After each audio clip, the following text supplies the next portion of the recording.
The alarms did not scream. They spoke calmly, in a flat, mechanical tone, and that was somehow worse. I was standing on the command deck of the Orbital Defense Station Meridian when the sky tore open. One moment, there was only the black quiet of space beyond Neptune's orbit. The next, thousands of points of light bloomed out of nothing, spreading wider and wider until the sensor grid could no longer count them fast enough. My name is Daniel Cross. I was 34 years old, a fleet liaison officer, and until that morning, I believed I understood what fear felt like. I was wrong. Confirm count, I said, my voice steadier than I felt. The sensor officer, a young woman named Nora Bennett, did not look away from her screen. 11,200 vessels, sir. Still climbing. This is the Corvith Dominion's main battle fleet. Their entire Western war arm. For a moment, nobody on the bridge spoke at all. I could hear the soft ticking of instrument panels, the low whir of the station's rotation systems, and somewhere beneath it all, my own pulse, loud in my ears in a way it had never been during any drill or simulation. The number kept climbing on the display, 11,300, 11,400, as though the Dominion had decided that even their full strength was not quite full enough, and needed to bring every remaining vessel simply to make certain of us. 11,000 ships. I had read the intelligence reports. I had studied the models. But numbers on a page are nothing like numbers filling your window. Around me, the deck should have been chaos. Shouting, panic, bodies rushing between stations. Instead, there was something stranger, a terrible, disciplined stillness. Officers moved with quiet purpose, checking systems, confirming protocols, speaking in low voices, as if they did not want to wake something sleeping beneath the floor. An alien observer stood near the viewport, a Telesian trade envoy named Saren, who had been touring our defense network when the fleet arrived. His 4 eyes blinked in a pattern I had learned to read as confusion. "Your people are not running," he said. "Why are your people not running?" I did not answer him right away. I was watching the tactical display, watching the enemy formation spread across the edge of our system like a bruise spreading under skin. "We've known this day was coming for a long time," I finally said. "We've had time to prepare." Against this, Saren gestured at the display, at the endless rows of warships. "Commander Cross, no fleet in known space could withstand this force. The Dominion has broken 3 star nations with fleets a tenth this size. We're not other star nations." He did not seem comforted. I was not entirely sure I was either, but something in my chest had gone quiet and cold and certain, the way it does right before you jump from a great height, and there is no longer any point in being afraid, because the decision has already been made. Colonel Grant Ashford, the station's senior officer, walked up beside me. He was a broad man with gray at his temples and eyes that had seen 2 prior wars against species far less numerous than this one. He did not look afraid. He looked tired, the way a man looks when he has been waiting a long time for something he hoped would never come. I had served under Ashford for nearly 6 years by that point, long enough to know the small signs that betrayed his true state of mind beneath the calm exterior he presented to junior officers. The way his thumb pressed briefly against the edge of his console, the slight tightening at the corner of his jaw. I saw both now, and understood that whatever confidence radiated from the rest of the bridge crew, our commanding officer carried the full weight of this moment more heavily than any of us. "Time to send it," he said. I nodded. This was my task, not because I was the highest-ranking officer present, but because I had trained for years in diplomatic protocol, in first contact procedure, in the strange and careful art of speaking to species that did not think the way we did. It had fallen to me, months ago, in a briefing room 3 levels below where I now stood, to be the one who would deliver humanity's final message if this day ever came. I sat at the communication console. My hands did not shake. I noticed that, distantly, as if observing someone else's hands. "Open a channel to the Dominion flagship," I said. "Translate to their tongue. Full-spectrum broadcast, so every ship in that fleet receives it." Nora's fingers moved across her console. "Channel open, sir. They're receiving." I looked at the recording light as it turned green. I thought, for one strange moment, of my grandfather, who had told me stories as a child about the first war humanity ever fought among the stars, and how he always said the same thing at the end of those stories. We do not start these fights, but we finish them. I began to speak.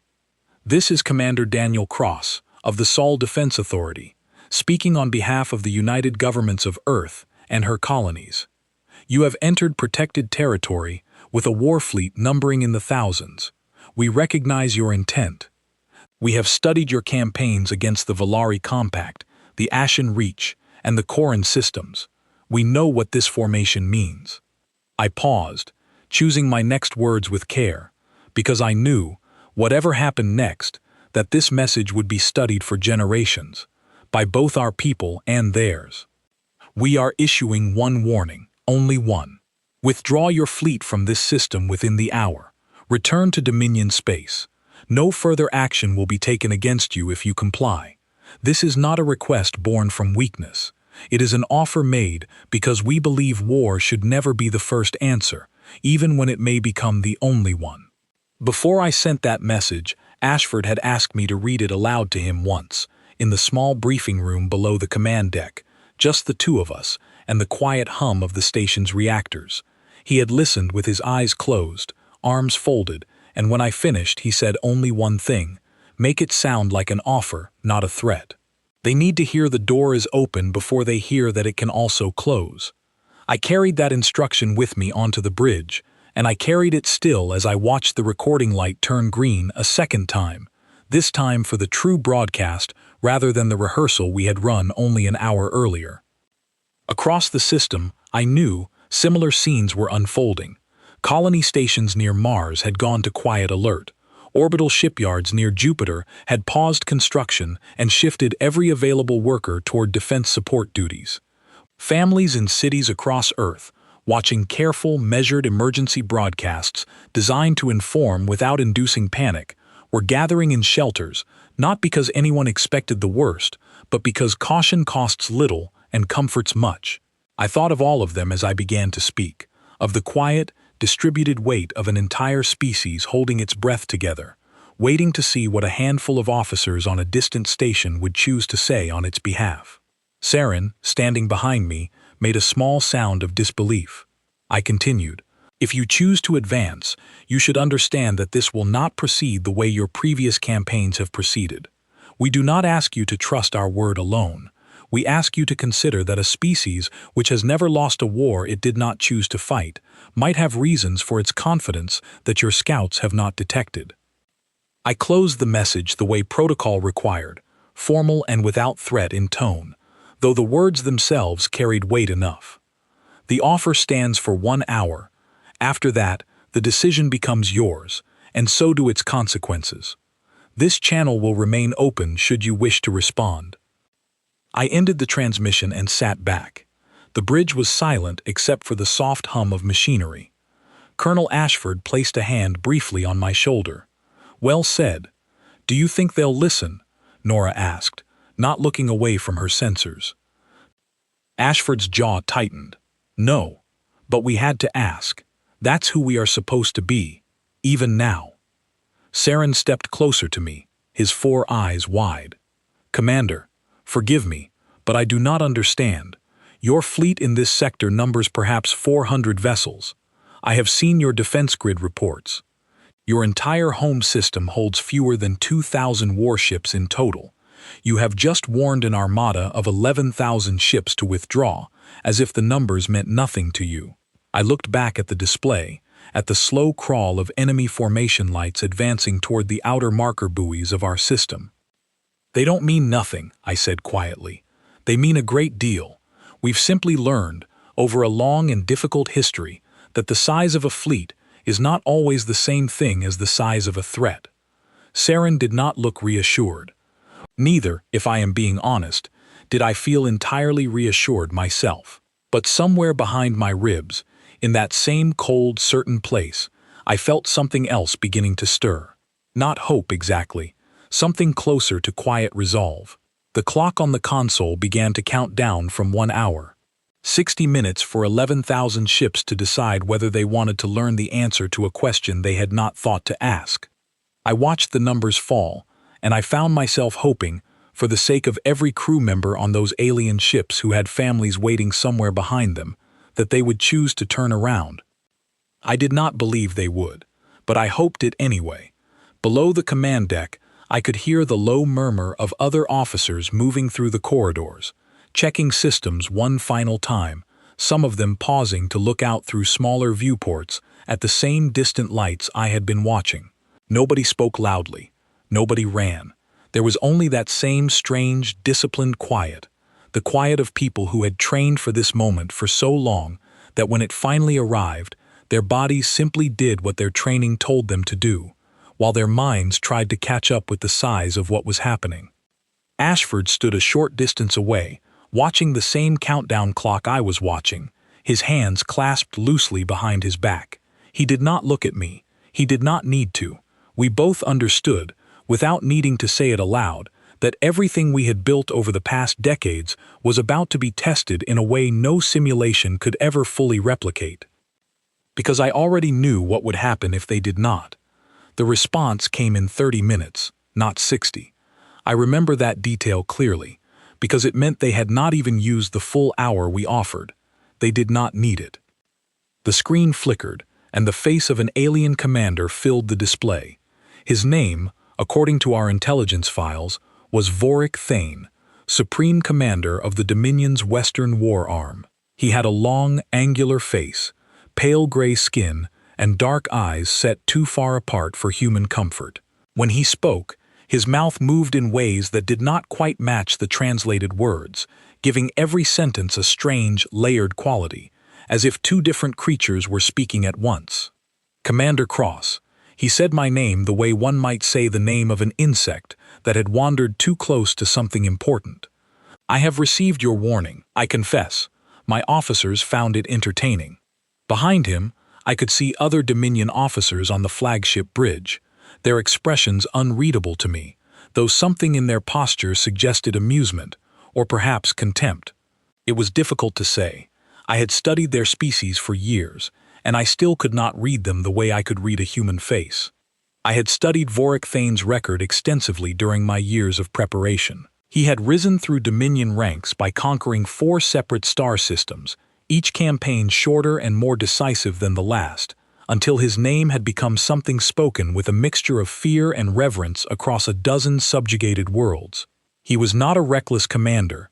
He was, by every measure our intelligence services could gather, careful, disciplined, and utterly convinced that patience and overwhelming force, applied correctly, made defeat impossible. It was that very conviction, I suspected, that made him so dangerous, and also, though he did not yet know it, so predictable.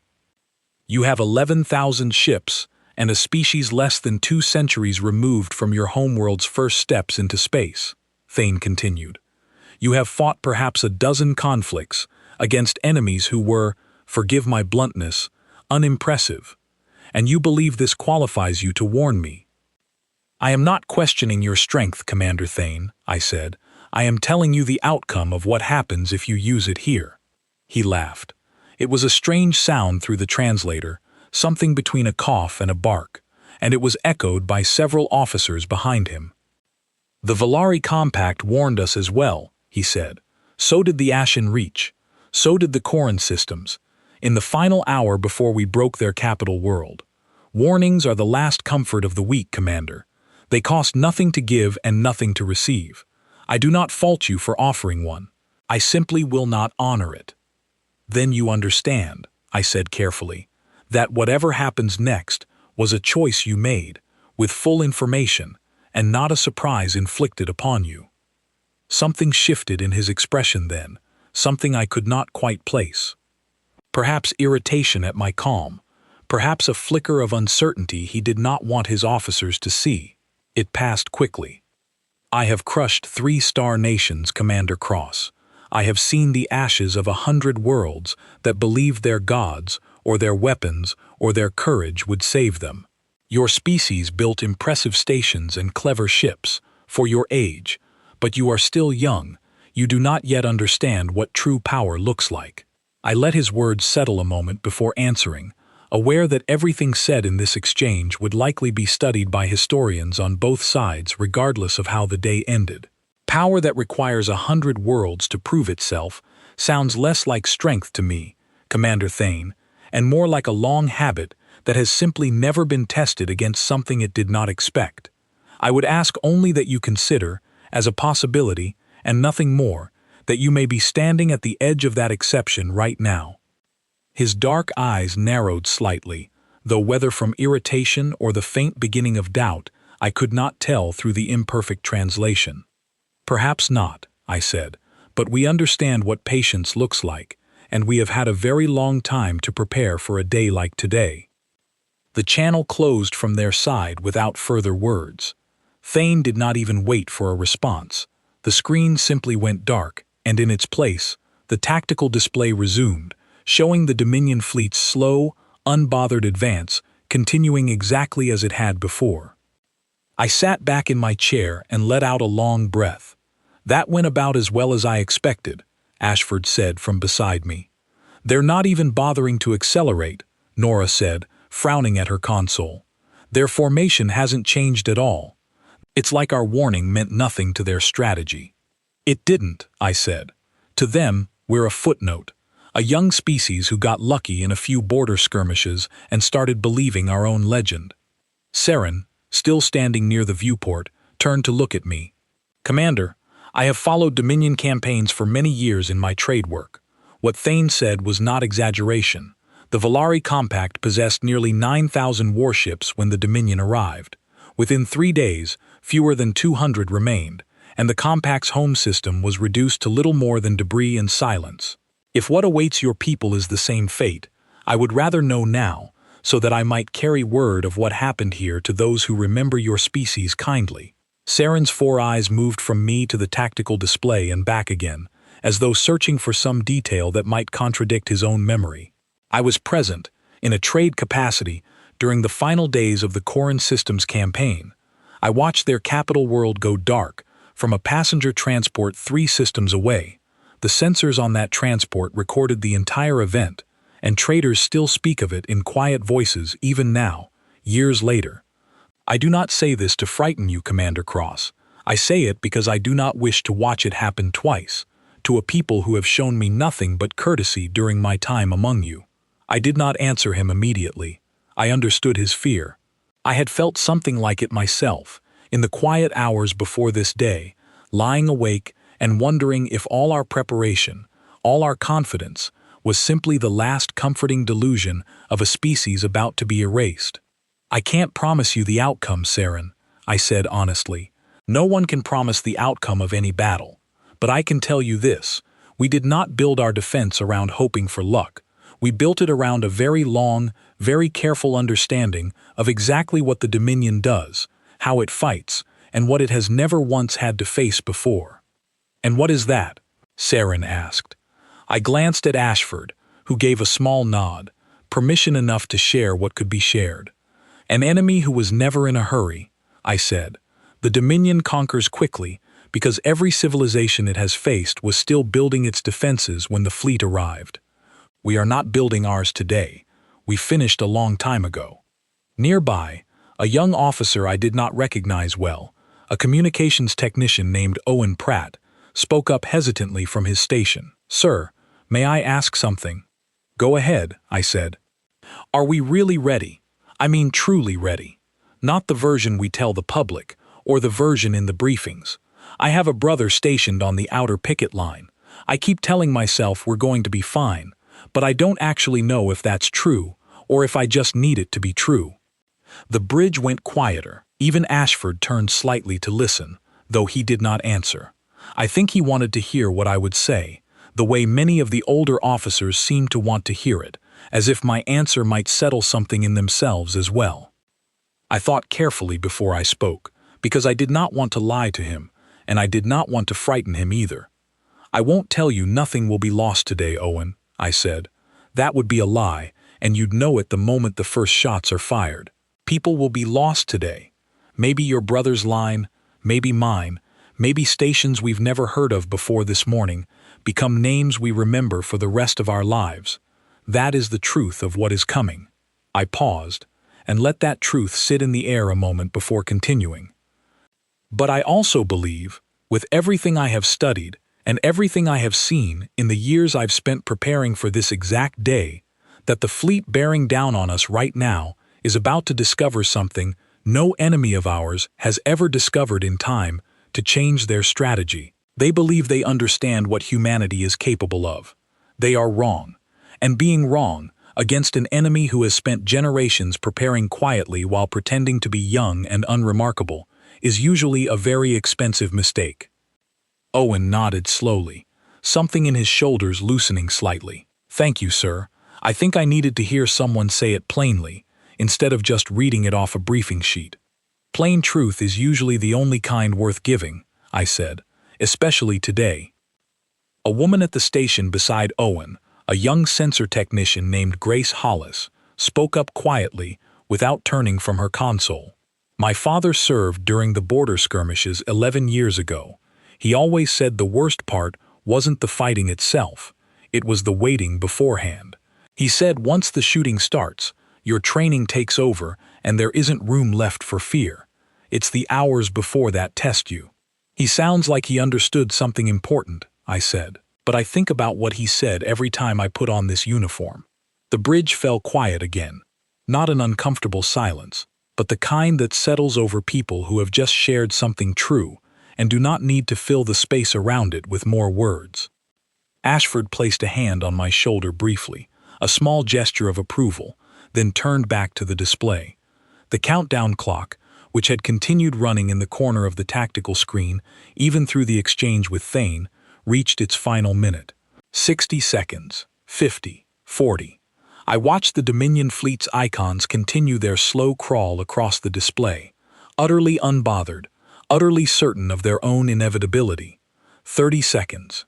I found myself thinking of every quiet year that had led to this moment, every research station built in secret beyond the orbit of Pluto, every engineer and scientist and soldier who had spent their entire careers preparing for a threat they hoped would never arrive, and who now, somewhere across the system, were watching the same countdown I was watching. 25 seconds. I thought briefly of the small apartment I kept planetside, a modest place overlooking a coastline I had not visited in nearly a year, and wondered, distantly, whether it would still be standing the next time I saw it, or whether any of us would get the chance to find out. 20 seconds. Saren stood very still beside the viewport, his 4 eyes fixed on the approaching lights. 10 seconds. Nora's hands hovered over her console, steady despite everything. 5, 4, 3, 2, 1. The clock reached 0, and the Dominion fleet did not slow. It did not turn.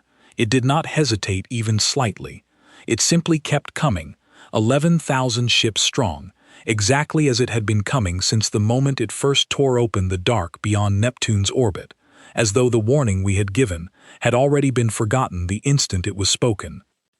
"They're crossing the outer marker," Nora said quietly. Ashford's voice, when it came, was calm and final, the voice of a man who had hoped for a different answer and had received the only one he had truly expected. "Then we begin," he said. "All stations prepare for engagement. Activate the Meridian Protocol." I felt the deck hum beneath my feet as something vast, something that had slept quietly beneath our system for longer than I had been alive, began at last to wake. I had read about the Meridian Protocol in classified briefings for 3 years, but reading about something and watching it happen are very different experiences. The station beneath us did not launch a fleet to meet the invaders. It did something stranger. Across the outer edge of our system, hidden inside asteroid fields, buried beneath the ice of distant moons, and drifting silently in orbits so wide they had gone unnoticed by Dominion scouts for decades, thousands of dormant platforms began to wake at once.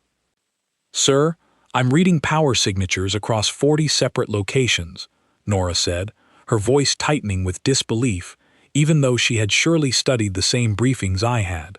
They were just rocks. The scans showed them as rocks. They were built to look that way, Ashford said, for exactly this reason. I remembered, from my briefings years earlier, the sheer scale of the engineering effort behind those platforms. Entire generations of shipwrights and engineers had worked on projects they were told to describe, even to their own families, as routine mining operations or scientific survey stations. Thousands of people had spent careers building something they were never permitted to fully explain, trusting that the secrecy served a purpose larger than their own curiosity. Watching those platforms wake now, I understood, perhaps for the first time in a way that was more than theoretical, exactly how much quiet sacrifice had gone into this single moment. On the display, the Dominion fleet had crossed fully into the system, moving with the same unhurried confidence they had shown from the very first moment. Their formation was wide, spread out to cover maximum territory, clearly designed to overwhelm whatever defense we might muster with sheer numbers. The same strategy that had worked against every other civilization they had faced. Commander Thane's flagship led a vanguard squadron of perhaps 300 vessels, pressing ahead of the main body, likely intended to draw out and destroy our forward defenses before the rest of the fleet arrived to finish whatever remained. I understood, watching that formation, why they had never lost a war. It was elegant, patient, confident without being reckless. Against any civilization still building its defenses in real time, it would have worked exactly as it had 100 times before. Nora traced the formation's outer edges with a small gesture across her console, isolating individual squadrons for closer analysis. Their spacing is textbook, sir, wide enough to avoid a single strike catching multiple formations, tight enough to maintain mutual support. Whoever designed this approach clearly expected an enemy with conventional point defenses and a fleet of comparable, though smaller, size. That's exactly what every prior enemy gave them, Ashford said. A fleet. Ours isn't a fleet, not in the way they're expecting one. I glanced at him, curious, despite everything happening around us. You make it sound like there's something even the briefings didn't tell me. He allowed himself the smallest, tired smile. There's always something the briefings don't tell you, Daniel. That's usually the point. Vanguard Squadron entering engagement range, Nora reported. Ashford's voice was steady. Authorize the demonstration. I did not fully understand, in that moment, what the word demonstration meant. I understood a moment later, when the darkness beyond our outer defense line lit up with a single, coordinated strike. It was not chaotic. It was not a storm of scattered fire. It was precise, almost gentle in its execution, a single synchronized pulse from dozens of hidden platforms converging on the exact coordinates of the Vanguard Squadron's 300 vessels. The light lasted less than 2 seconds. When it faded, the Vanguard Squadron was gone. Not damaged, not scattered, gone, as if it had never existed at all. 300 warships reduced to drifting debris in the span of time it took me to draw a single breath. The bridge was silent. Even Ashford, who I suspected had seen simulations of this exact outcome dozens of times, seemed to hold his breath for a moment before speaking again. Sensor confirmation, he said quietly. Nora's fingers moved across her console, her voice shaking slightly despite her training. Confirmed, sir. 312 Dominion vessels destroyed, 0 surviving, 0 returning fire registered against our platforms. Saren made a sound I had never heard from a Telesian before, something between a gasp and a whimper, his 4 eyes wide and fixed on the display. He gripped the railing near the viewport with both hands, steadying himself as though the station itself had lurched beneath him, though nothing physical had moved at all. That is not possible, he said. No weapon system produces that kind of destructive precision across that great a spread of targets in that short a time. It's not one weapon, I said, watching the main Dominion fleet's formation begin, at last, to break its steady advance. It's thousands of smaller ones, built quietly, hidden well, and coordinated by a network most enemies never think to look for, because they assume power has to be loud to be real. On the display, the main body of the Dominion fleet had gone from steady advance to visible confusion, ships breaking formation, communication traffic spiking across every frequency our sensors could track.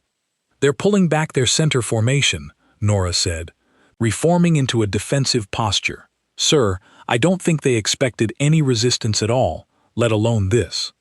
I thought of Vorik Thane's voice from 30 minutes earlier, calling our warning entertaining, calling us young and unimpressive.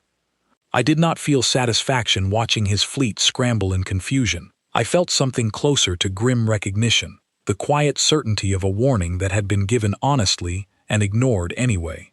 The channel activated again without our request. Thane's face filled the screen, and this time there was no amusement in his expression at all. His dark eyes were wide, his mouth pressed into a hard line. "What was that?" he demanded. "What weapon did you use?" "I told you, Commander Thane," I said.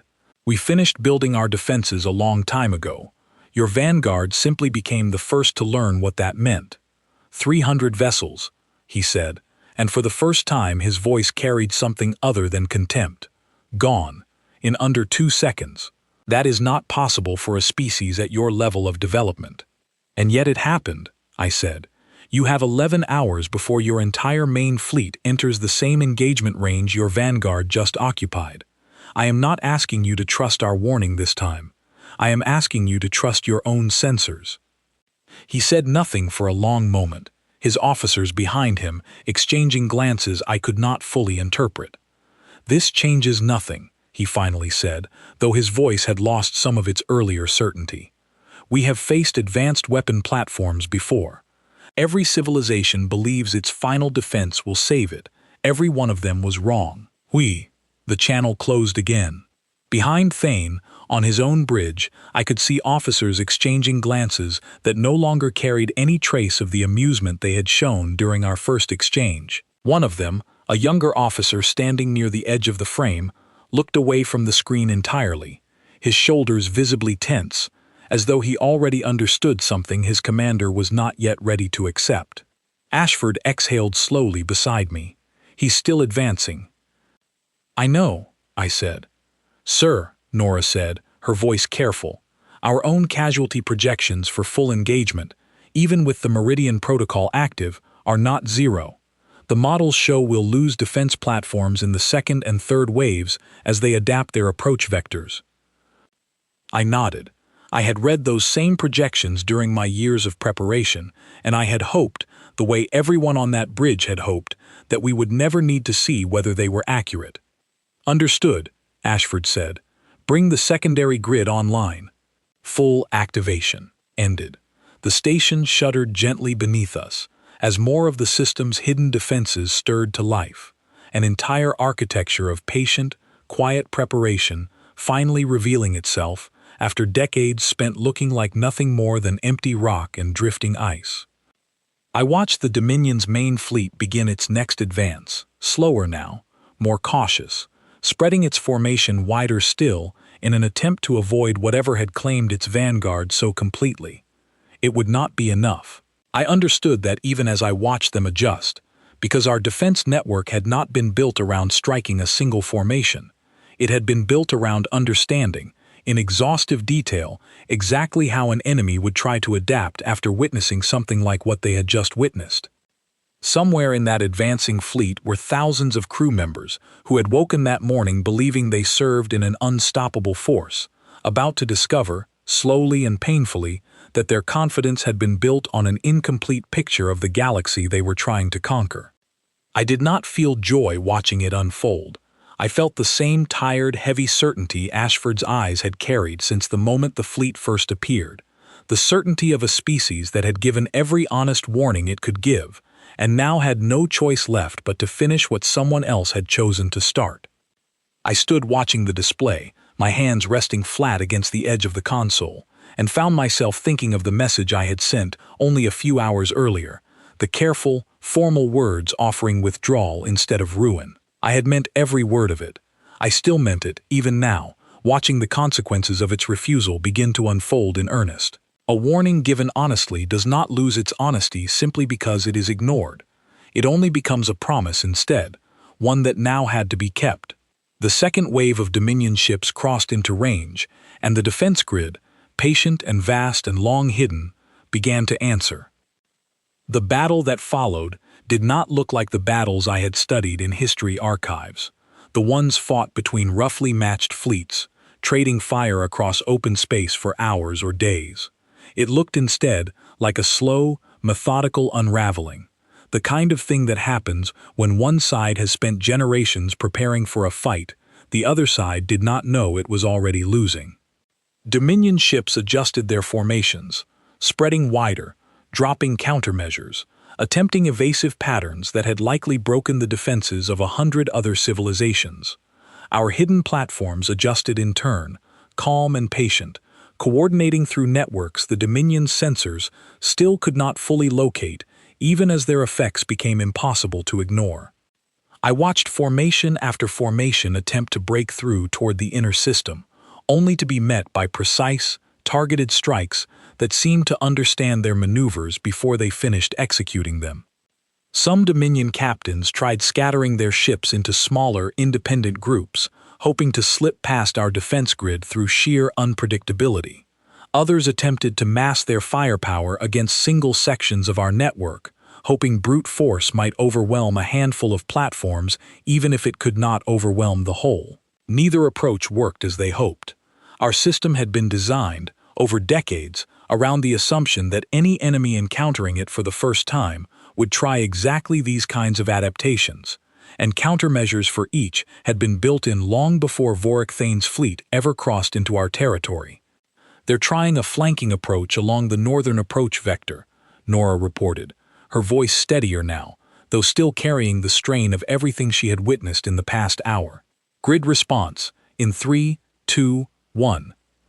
The northern flank, nearly 800 vessels, met the same fate as the vanguard before them, a coordinated strike reducing their formation to drifting wreckage within moments. It was not without cost. I watched 3 of our own hidden platforms go dark on the display as Dominion returned fire, growing more desperate and less organized, finally found targets among our defenses. Ashford's jaw tightened each time a marker vanished, and I understood that tightening because behind every one of those markers were people, engineers and soldiers who had spent years maintaining systems they hoped would never need to be used. "We're losing platforms in Sector 12, Nora said. "Casualties confirmed." "Understood," Ashford said quietly, and I heard, beneath the calm professional tone, the weight of a man counting losses he had hoped to avoid entirely.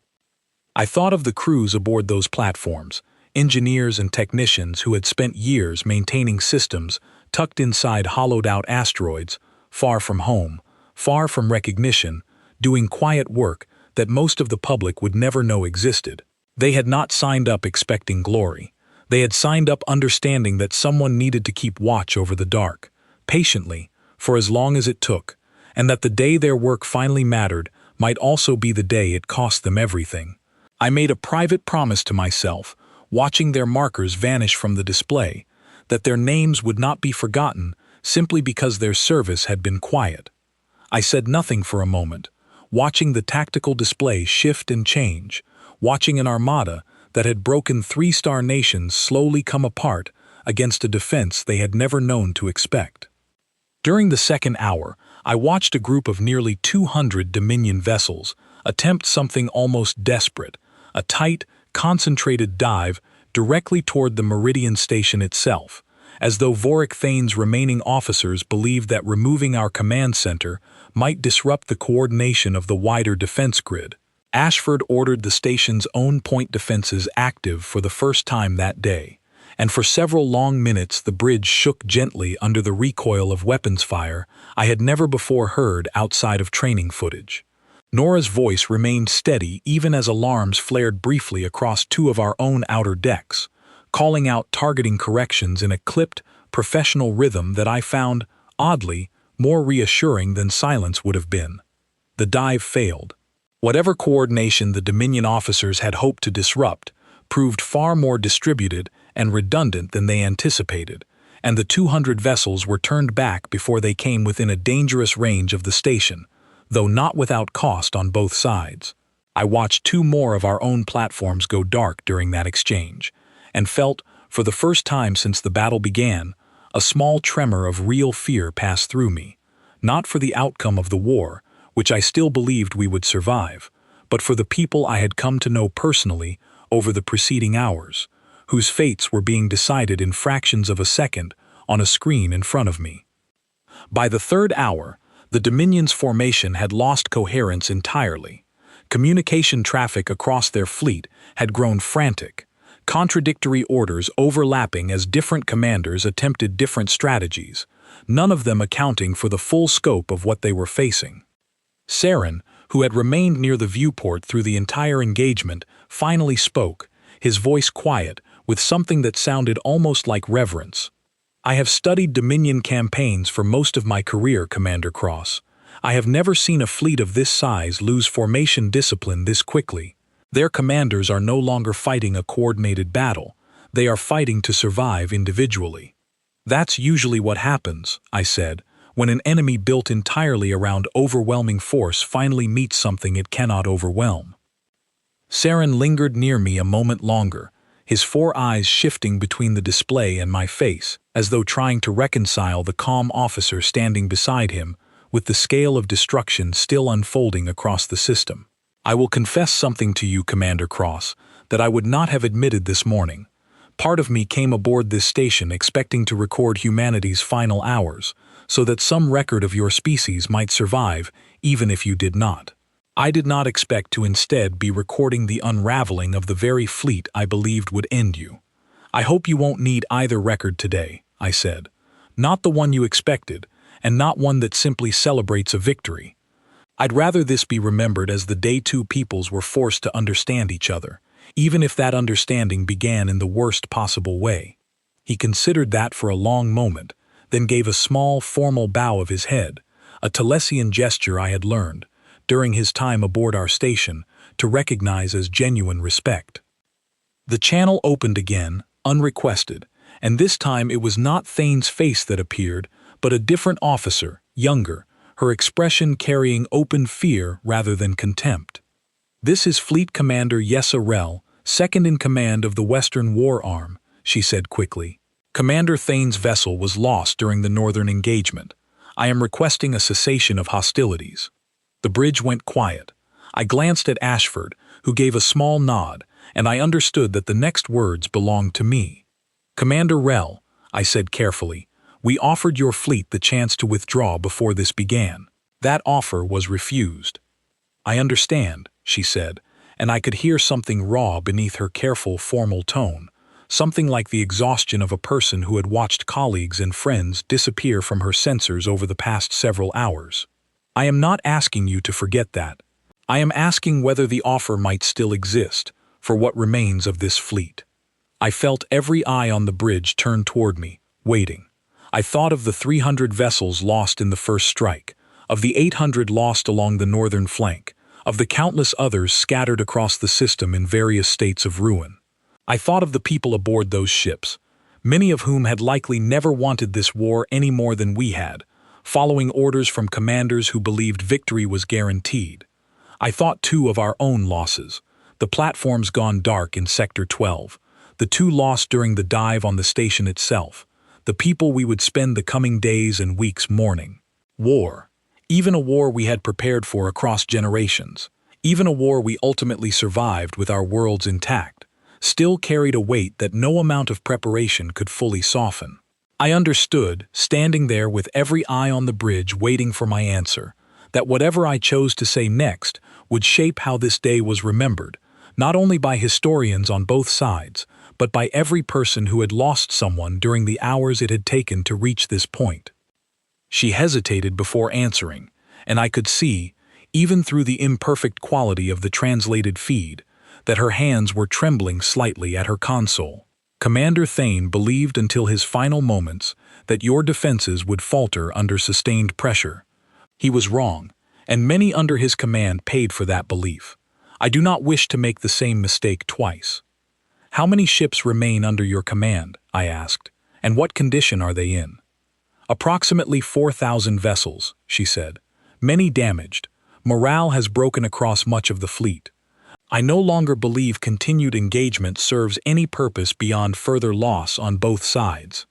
I looked to Ashford, who studied the tactical display for a long moment before speaking quietly, for my ears alone. This is your call to make, Daniel. You were the one who gave the warning. It should be you who decides what comes after it. I turned back to the screen, to Commander Rel's tired, frightened face, and I thought carefully about what kind of species we wanted to be remembered as. In this moment, that would likely be studied for generations across a dozen star systems. Commander Rel, I said, humanity did not want this war. We gave your fleet an honest warning, and it was refused by a commander who believed our caution was weakness. That commander is no longer in a position to make that mistake again. You are. I paused, choosing the next words with the same care I had used at the very beginning of this long, terrible day. I am authorizing a cessation of offensive action, effective immediately, on the condition that your remaining fleet withdraws from this system under our observation, and that the Dominion agrees to formal terms discussing the boundaries of this conflict going forward. This is not surrender in the sense your doctrine may expect. It is the same offer we made at the start. We are simply making it again, because we believe a species should be given more than one chance to choose peace, even after choosing war. Commander Rel was silent for a long moment, her expression difficult to read, though I thought I saw something like disbelief beneath the exhaustion. You are offering terms, she said slowly, after what your defenses did to our vanguard, after everything that has happened today. Most victors I have studied would not extend such an offer to a defeated enemy. We're not most victors, I said. We told you from the very beginning that our warning was not born from weakness. The same is true of this offer. She was quiet for a moment longer, and then she nodded, a small, tired gesture. I will relay your terms to what remains of our command structure. I believe they will be accepted. There is little appetite left among my officers for continuing a battle we cannot win. The channel closed, and the bridge remained silent for a long moment afterward, the weight of everything that had happened settling over all of us at once. Ashford placed a hand on my shoulder. You handled that well. I don't feel like I handled anything, I said quietly. I feel like I watched a great many people make choices that cost lives on both sides, and then tried to make sure fewer lives were lost after that. That's usually what handling it well looks like, Ashford said. On the display, the remaining Dominion vessels, battered and scattered, began the slow process of regrouping under Commander Rel's authority, preparing for a withdrawal that would carry them back toward Dominion space, carrying news that would likely reshape how their entire civilization understood the galaxy around them. Saren approached me slowly, his 4 eyes studying my face with an expression I had not seen from him before. I came to this system expecting to witness the end of your species, Commander Cross, he said quietly. Instead, I believe I have witnessed something else entirely. I do not yet know what to call it. I looked out at the wreckage scattered across the system, thousands of ships reduced to drifting debris, and beyond them, the battered remnant of a fleet withdrawing toward home carrying stories that would travel far beyond where any of us could follow. I think, I said slowly, you might call it a warning, finally being understood. The withdrawal took 11 days. It did not happen quickly, and it did not happen quietly. The first 2 days were spent simply confirming that all surviving Dominion vessels had received and understood the ceasefire terms, since communication across a fleet, as scattered and damaged as theirs had become, was slower and less reliable than either side would have liked. Several tense hours passed on the 3rd day when a group of Dominion ships, cut off from Central Command and unaware that terms had been reached, attempted to break away from the main body and strike toward one of our outer colonies. Ashford handled that situation personally, opening a direct channel and speaking with a patience I had not fully appreciated in him until I watched him talk a frightened, isolated squadron commander down from a decision that would have restarted the entire conflict. I remained aboard the Meridian station for most of that time, coordinating with what remained of the Dominion command structure as their surviving vessels gathered themselves, repaired what could be repaired, and began the long journey back toward their own territory. It was strange watching an armada that had arrived with such overwhelming confidence limp away in scattered formations, escorted at a respectful distance by a handful of our own ships, as though we were making certain a wounded animal found its way safely out of a den it should never have entered. Commander Rel and I spoke several more times during those 11 days, negotiating the framework of a formal agreement between our peoples. She was careful and precise in every exchange, though I noticed something had changed in her manner since our first conversation. The fear had faded into something quieter, something closer to genuine curiosity about the species she had been sent to conquer. "May I ask you something, Commander Cross?" she said during one of our final conversations. "That is not related to the treaty terms." "Of course," I said. "Why did you offer terms at all? Your defenses had already broken us. You could have continued the engagement until nothing remained of our fleet. Many species in your position, having survived what you survived and inflicted what you inflicted, would have chosen exactly that." I considered the question carefully before answering, because I had asked myself something similar more than once during those quiet nights after the battle, lying awake and thinking of everyone we had lost, and everyone the Dominion had lost, and wondering whether restraint after such violence was wisdom or simply a comforting story we told ourselves.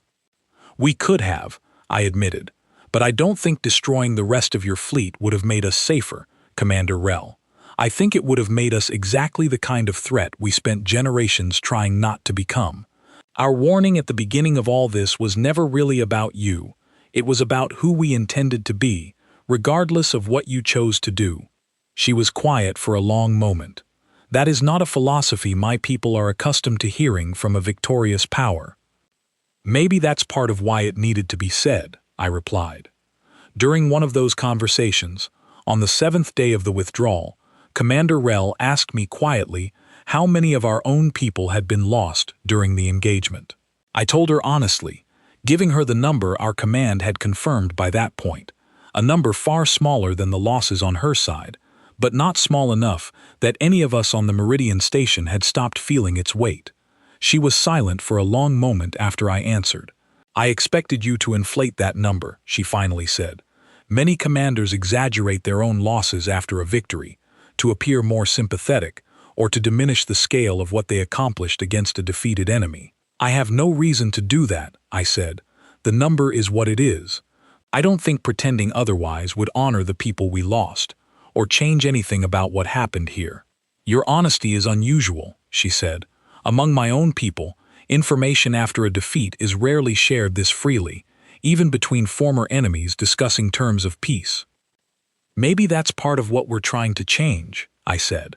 "Not just the terms of this particular agreement, but the assumption that honesty and strength can't exist in the same sentence." She did not respond to that directly, though I noticed, in the days that followed, that her own communications grew steadily more direct as well, less guarded, as though something in that exchange had given her permission to speak plainly in return. The formal terms were eventually accepted by what remained of the Dominion's regional command, a cautious agreement establishing a boundary neither side would cross, alongside a commitment to open diplomatic channels rather than future warnings delivered under the shadow of an invasion fleet. I do not know if that agreement will hold for years, or decades, or only a fragile season before something else tests it again. I have learned, over the course of my career, that peace between different species is rarely permanent in the way we wish it could be. But I believe, and I told Ashford as much during our final debrief, that an agreement built on demonstrated restraint tends to last longer than one built purely on demonstrated force. News of the battle spread quickly once the Dominion fleet began its retreat. I do not think any of us on the Meridian station fully understood, in the immediate aftermath, how far that news would travel, or how quickly.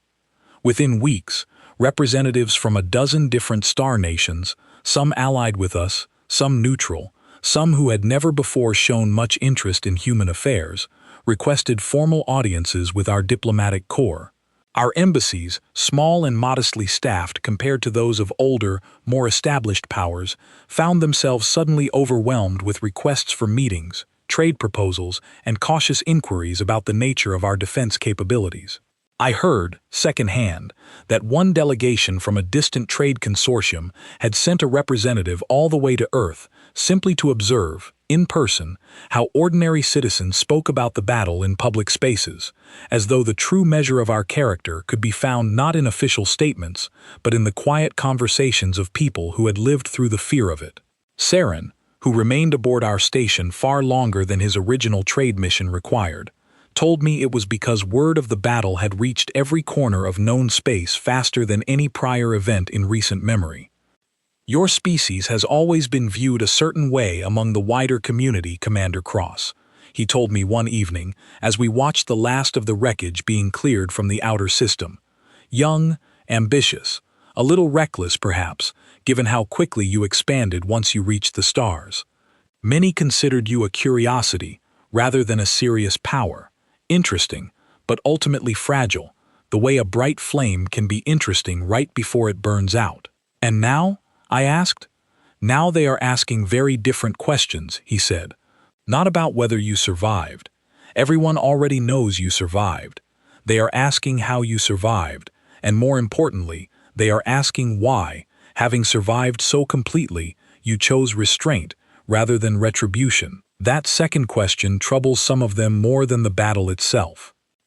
I understood what he meant, a species capable of overwhelming an 11,000 ship armada, and then choosing not to press that advantage into total destruction, was a stranger and more unsettling kind of power than one that simply conquered whatever crossed its path. Force alone can be understood, measured, planned against. Restraint paired with capability is harder to predict, and I think that unpredictability, more than the battle itself, was what reshaped how the wider galaxy began to view us. I remember, near the end of my time aboard the Meridian station, before rotating back to a post closer to home, standing alone on the observation deck late one evening, looking out at the quiet dark where the invasion fleet had first appeared 11 days earlier. The wreckage had mostly been cleared by then, salvage crews working carefully to recover what could be recovered, honoring both our own dead and, where possible, returning what remained of Dominion vessels to representatives sent to collect them. It seemed important, somehow, that we treat even the wreckage of an enemy fleet with a certain quiet dignity, rather than leaving it scattered as a trophy of our victory. A small memorial service had been held 2 days earlier for the crews we had lost, held not in a grand hall but in the modest chapel deck near the station's lower ring, attended by everyone who could be spared from active duty. Grace Hollis had stood near the front, quiet and composed, holding a photograph of her father alongside a smaller one of a colleague lost during the dive on the station itself. I had not known until that service that the two losses had touched her so closely in the same week, and I found myself, afterward, checking on her more often than protocol strictly required, simply because I did not want anyone to carry that particular weight without someone noticing. Owen Pratt, the young communications technician who had asked me, in the anxious hour before the battle began, whether we were truly ready, found me there on the observation deck. He looked different than he had that day, steadier somehow, though there was a tiredness in his eyes that I suspected would take a long while to fade. "My brother made it through," he said quietly, before I could ask. "His station took damage in the second wave, but he made it through." "I'm glad," I said, and I meant it fully. He stood beside me for a while, looking out at the same quiet dark I had been studying. "Do you think they'll come back? The Dominion, I mean. Someday, with a bigger fleet, better prepared." I thought about the question for a long moment before answering, because I did not want to give him false comfort, but I also did not want to hand him fear he did not need to carry. "I think it's possible," I said honestly. "Empires that build themselves around conquest don't always learn the right lesson from a single defeat. Some do. Some spend generations trying to answer the question of how they lost, and eventually decide the answer is that they simply need to come back stronger. I can't promise you they won't." "That's not very comforting," Owen said, with a small, tired laugh. "No," I agreed, "but I think there's something else worth holding on to, alongside that uncertainty.